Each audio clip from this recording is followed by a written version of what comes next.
इसमें दोनों साइड पीछे जो है चौड़ा है, आगे से जो है सकरा है मैम जी। जी, मैं अभी इस पॉइंट पे अभी आने ही वाली थी, आपने मुझसे पहले ही पूछ लिया। ठीक है, आप अपना माइक बंद कीजिए।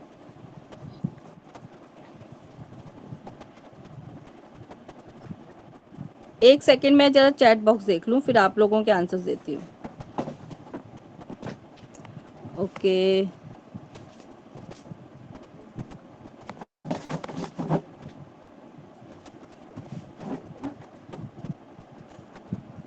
जी देखिए,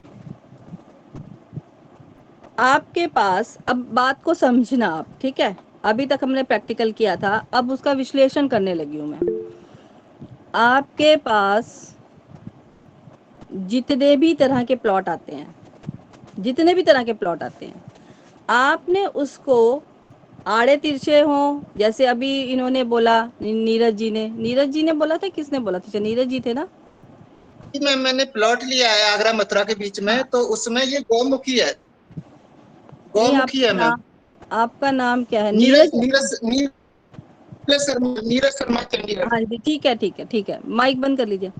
अभी इन्होंने बोला कि इनका प्लॉट इस तरह से है, दोनों तरफ से बढ़ा हुआ है। एक तरफ मतलब एक जो दिशा होगी, जैसे मैंने कल 16 दिशाओं के नाम बताए थे, तो उनमें इनकी एक तरफ की 4 दिशाएं बढ़ी हुई हैं। ठीक है, अब हमने क्या करना है, जैसे ये आप मेरे हाथ को जरा ध्यान से देखें, जैसे ये इन दिख सबको समझ में आ रहा है ना, मेरा हाथ जैसे दिखा रही हूँ मैं। इनका प्लॉट जो इन्होंने मुझे बताया, इनका प्लॉट ऐसे है, टेढ़ा। अब मैंने जो अभी बताया था, मैंने इस एक पिक्चर के लिए बताया था आपको, ठीक है।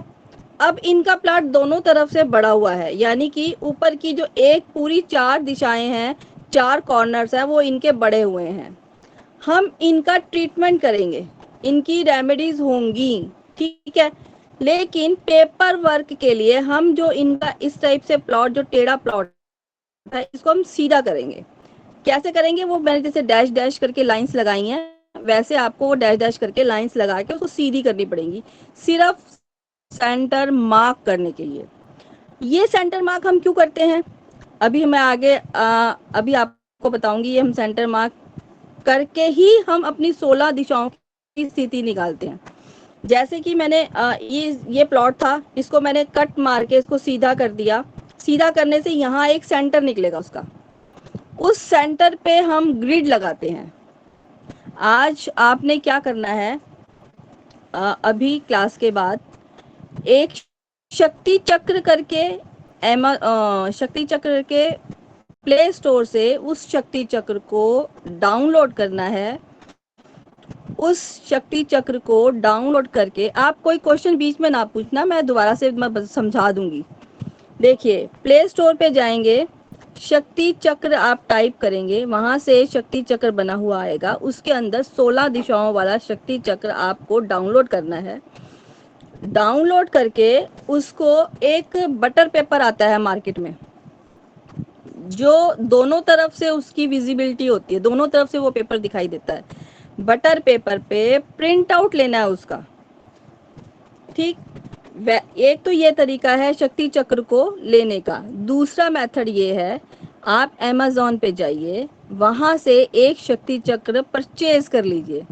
वो प्लास्टिक की शीट पे बना हुआ मिल जाएगा आपको, उसका यूज करना है हमने। अब उस शक्ति चक्र में एक सेंटर पॉइंट होता है, उस सेंटर पॉइंट पे अपने घर का जो भी आपका मैप है, या जो भी मैप आपने बनाना की कोशिश करी है, उस घर के सेंटर में उस शक्ति चक्र का सेंटर अलाइन करेंगे। आपके घर का मैप है, ये जो भी है, उसमें उस शक्ति चक्र का जो सेंटर पॉइंट होगा उसको अलाइन करेंगे। 0 डिग्री, जो मैंने आपको कल सिखाया था, 0 डिग्री पे 0 डिग्री आनी चाहिए आपके घर के मैप पर, आपके घर के नक्शे पर, जहां आपने 0 डिग्री कंपास से लिया था, उसी 0 डिग्री पर शक्ति चक्र का 0 डिग्री आना चाहिए। ठीक है।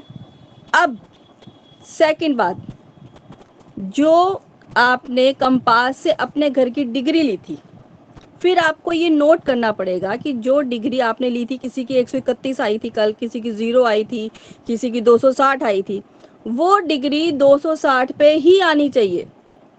0 डिग्री पे 0 डिग्री आएगी और जो आपने 260 लिया था वो 260 पर ही आना चाहिए। ठीक है, ये आपका आज का होमवर्क रहेगा। आप सब लोग जो यहाँ बैठे हुए हैं, जो मुझे सुन रहे हैं, चाहे कैमरा खोलकर या कैमरा बंद कर कर, मैं कल उसी को अटेंड करूंगी जिसके पास वो शक्ति चक्र होगा। क्यों? क्योंकि ये प्रैक्टिकल कल बहुत अच्छा होने वाला है। आप सबके हाथों में मैप होंगे, साथ में शक्ति चक्र होगा। सिर्फ करना क्या है, या तो सीधा अमेज़न से परचेज कर लीजिए, वो आपको 2-3 दिन में आएगा, कोई दिक्कत नहीं है। और या फिर वहाँ से आप लिंक से आप उसको डाउनलोड कर लीजिए और एक बटर पेपर पे प्रिंट आउट ले लीजिए। कल सबकी दुकानें हर जगह खुली हुई हैं, आप इजीली वो चीज़ ले सकते हो। इसके बाद जो भी थ्योरी हम करेंगे उसके बाद अब आगे की थ्योरी चलेगी और प्रैक्टिकल साथ साथ चलेंगे। यहाँ तक अब अगर बताइए, इसके बाद मैंने आज आपको 4 प्लॉट बताए हैं। इसके आगे भी और भी प्लॉट हैं, अभी 5-7 प्लॉट तरह के और भी प्लॉट हैं जो हमारे निजी जीवन में ना हमें कई बार देखने पड़ते हैं। एक जैसे एक होता है 6 कॉर्नर का प्लॉट या 10 कॉर्नर का प्लॉट भी मैंने एक बार देखा था। मैंने काम नहीं किया उसके ऊपर, लेकिन मैंने देखा था। ऐसे टेढ़े प्लॉट्स भी आएंगे आपके लाइफ के अंदर देखने के लिए। तो आपको एक रूल लेना है कि हमको उस पर काम कैसे करना है। ये 4 प्लॉट दिए, मैं कल भी और भी मैं प्लॉट लेके समझाऊंगी आप लोगों को, तब और अच्छे से समझ में आ जाएगा। लेकिन साथ में आपके पास ये शक्ति चक्र भी हो तो ज़्यादा अच्छे से समझ में आएगा। ठीक है, चलिए अब बताइए और किसी को कोई प्रॉब्लम? जिनको अभी मुझे किसी ने बोला था कि उन्हें सेकंड नंबर का नहीं समझ में आया। देखिए सेकंड नंबर का तो मैंने बोला था जी, सेकंड नंबर का जो चित्र था, जो पिक थी सेकंड नंबर की, उसमें क्या था कि जैसे ये एक आपकी लेंथ हो गई और एक ये ब्रेथ हो गई, लंबाई चौड़ाई आ गई। अब इसके अंदर मान लीजिए ये यहाँ पॉइंट बन गया एक, और यहाँ से हम इस तरह से आते हैं और ये 50% है, ये 50% हो गया और ये तो आपकी लंबाई हो गई 50%। अब अगर हम नीचे से चलें, यहाँ से चलें अगर हम, तो यहाँ तक 50% है और ये कट आ गया, फिर आपका ये ऊपर चला गया, ये इस तरह से ही कट आ गया। यानी कि आपका ये तो 100% है। ये भी चाहे उसमें ये होता है कि चाहे वो 15/30 का प्लॉट हो या 60/70 का प्लॉट हो, डजेंट मैटर, वो उसके लिए कोई वो बात नहीं है। हमने देखना क्या है कि हमारी जो एक तरफ की दीवार है और उसके सामने वाली जो दीवार है वो 50% तक है। ये एक दीवार है और उसके सामने वाली जो मेन दीवार, जो बाहर की दीवारें हैं, मतलब जो घर की बाहर की मेन दीवारें हैं, वो 50% है। तो ये कट बन जाता है ऐसे करके। कट कैसा भी हो सकता है, यहाँ पे जहाँ पे कट बना हुआ है वहाँ पे कोई कमरा भी हो सकता है, लेकिन दीवारें जो हैं वो साफ दिखती हैं कि आपका कट आ रहा है। दीवारों से ही तो जो बाहर का हिस्सा वो दीवारों से ही पता चलेगा ना कि आपका कट आ रहा है, अंदर तो कुछ भी हो सकता है। तो हम इसकी रेमेडी करते हैं, रेमेडी की जाएगी। ये एरिया हम ऐसा मानते हैं कि ये घटा हुआ एरिया है, जो कट आ जाता है इसको घटा हुआ एरिया कहते हैं। इसमें हमने क्या करना है, जो दूसरा नंबर का जो चित्र था उसके अंदर हमने क्या करना था कि जैसे आपका 50% आया तो आप यहाँ 25% पे मार्क कर लो।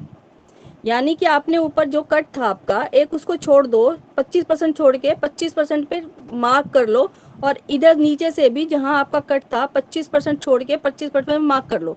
यानी कि 50% जो कट था उसका अब हमने 50% नहीं लेना, अब सब 25-25 मान के चलिए आप कि लंबाई में 25% कम है आपका और चौड़ाई में 25% कम है आपका। अब उसको फिर अब ये डायगोनल तरीके से आपने उसको जोड़ देना है और फिर वहां एक सेंटर पॉइंट आ जाएगा। ये था दूसरे नंबर का चित्र। तीसरे नंबर के चित्र में एक हिस्सा बड़ा हुआ था जिसको हमने सिर्फ रेमेडी से तो हम उसको करेंगे, सेट करेंगे, लेकिन सिर्फ सेंटर करने के लिए हमने उसको कट कर दिया। हमने असलियत में घर में दीवार नहीं बनानी, सिर्फ पेपर पे एक तरह से संभावना के साथ करना है कि वो इतना एरिया हमने काटा है। सेंटर लेने के लिए। और जो चौथा था वो थोड़ी टेढ़ी दीवार थी, जिसको हमने सीधा मान के सेंटर लिया, और टेढ़ी दीवार की बाद में रेमेडी की जाएगी। ये घर का ही हिस्सा रहेगा, टेढ़ी दीवार को हमने काट के अलग नहीं करना, घर का हिस्सा रहेगा, लेकिन रेमेडी से वो ठीक होगा। ठीक है जी। और किसी को कुछ समझ ना आया हो तो बताएं। मैडम अगर इसका पार्टीशन करना हो तो दो लोगों में। साक्षी जी एक बात पूछूं? एक सेकंड पहले राहुल जी कुछ कौन पूछ रहा था? क्योंकि पूछ रहे हाँ मैडम, मैं अगर प्लॉट का पार्टीशन करना हो दो लोगों मुझे में। पूछना कुछ। एक सेकंड, आप सभी लोगों से रिक्वेस्ट है कि आप लोग माइक बंद करें। मैं एक एक करके सबसे पूछ लेती हूँ। पहले अशोक जी ने पूछा है, प्रश्न ये उनका है कि अगर हमको पार्टीशन करना हो, यही पूछा ना अशोक जी आपने, कि अगर हमें जी, किसी प्लॉट का पार्टीशन करना हो हाँ तो जी क्या मैडम, करें? जैसे 2 नंबर का पार्टीशन करना है, 2 नंबर प्लॉट का पार्टीशन करना है 2 भाइयों में, तो उसको कैसे बराबर डिवाइड करेंगे? देखिए, ये तो आप भाइयों के ऊपर डिपेंड करता है कि वो कौन सा हिस्सा लेना चाहता है। ठीक, जो भी हिस्सा कटा हुआ लेगा उसको रेमेडी करनी पड़ेगी, पहली बात तो ये। मैडम पहली बात तो ये है कि इसको बराबर कैसे बांटेंगे हम? नहीं, बराबर ये बट तो पाएंगे क्या? नहीं, ये तो आपके भाइयों के ऊपर डिपेंड करता है ना, किसने कितना हिस्सा लेना है। नहीं, बराबर ये बांटना है हमें। नहीं, ये तो आप, मैं सुनिए, आप मेरी बात सुनिए। हम ये नहीं कह सकते कि ये जी प्लॉट है, इसका ये हिस्सा कटा हुआ है, अब हम उसको कैसे बांटें। नहीं, ये जो भी पार्टनर्स हैं, उसमें बहन भाई हैं या कोई 2 पार्टनर्स हैं, कोई भी हैं, उनको ये कट करके इक्वल हिस्से में लेना तो उनको खुद ही पड़ेगा। मान लीजिए आप और आपके भाई हैं, आपने और आपके भाई ने म्यूचुअल अंडरस्टैंडिंग, समझते हैं, आपसी सहमति से ले लिया, कट कर लिया इसको। ठीक, अब आप मेरे पास आए कि मैडम मेरे पास ये इतना हिस्सा आया है, अब बताइए मैं इसका कैसे करूं, मेरे को नुकसान हो रहा है या फायदा हो रहा है या कुछ भी, जो भी आप रहने के बाद फील करेंगे, भाई मेरे पास ये इतना हिस्सा आया, अब बताइए क्या करना है, तो हम उसमें रेमेडी कर सकते हैं। अदरवाइज तो ये तो म्यूचुअल अंडरस्टैंडिंग पे है कि आप उसको कैसे हॉरिजॉन्टली काट के अलग करते हो या वर्टिकली काट के अलग करते हो। मेरे पास मैं सिर्फ उस हिस्से की रेमेडी करूंगी जिसके लिए आप मेरे पास आओगे, चाहे वो